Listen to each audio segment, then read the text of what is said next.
Hello dear students, friends, welcome. இந்த வீடியோவில் தமிழகத்தில் தொடர்ச்சியாக 4 நாட்கள் பள்ளிகள் கல்லூரிகளுக்கு விடுமுறை அப்படிங்கிற ஒரு லேட்டஸ்ட் அப்டேட்டை இந்த வீடியோவில் பார்க்க போகிறோம்.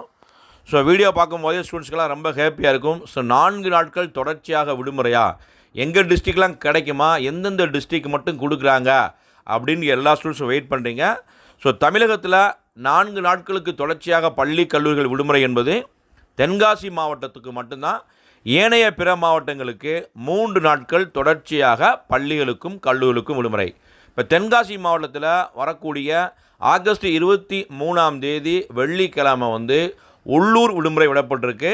சங்கரன் கோவிலில் பார்த்திங்கன்னா சங்கரநாராயண சாமி திருக்கோவில் குடமுழுக்கு திருவிழாவினை முன்னிட்டு தென்காசி மாவட்டத்தில் உள்ள அனைத்து வகை பள்ளிகள் கல்லூரிகள் அரசு அலுவலகங்களுக்கு விடுமுறை கொடுத்துருக்காங்க. அந்த மாவட்ட ஆட்சியர் அப்டேட் கொடுத்துட்ருக்காங்க. அதை ஈடு செய்யும் விதமாக செப்டம்பர் 21ஆம் தேதி சனிக்கிழமை பணி வேலை நாளாகவும் அறிவிப்பு செஞ்சுருக்காங்க.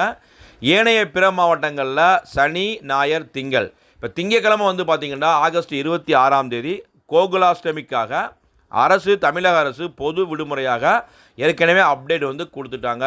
ஸோ தொடர்ச்சியாக 4 நாட்கள் விடுமுறை என்பது தென்காசி மாவட்டத்தில் உள்ள பள்ளிகளுக்கும் கல்லூரிகளுக்கும். ஏனைய பிற மாவட்டங்களுக்கு 3 நாட்கள் சனி ஞாயிறு திங்கள் என்பது தமிழகத்தில் உள்ள அனைத்து வகை பள்ளிகளுக்கும் கல்லூரிகளுக்கும் விடுமுறை தான். சில ப்ரைவேட் ஸ்கூல் மட்டும் ரெகுலராகவே சனிக்கிழமை ஸ்கூலை கண்டக்ட் பண்ணுறாங்க. கவர்மெண்ட் எய்டை பொறுத்தளவுக்கு தென்காசி மாவட்டத்தில் 4 நாட்கள் விடுமுறை இருக்குது. ஏனைய பிற மாவட்டங்களுக்கு 3 நாட்கள் விடுமுறை இருக்குது. ஸோ இந்த அப்டேட் பிடிச்ச லைக் பண்ணுங்கள், மறக்காமல் இந்த அப்டேட்டை ஃப்ரெண்ட்ஸுக்கும் ஷேர் பண்ணுங்கள். All the best. தேங்க்யூ.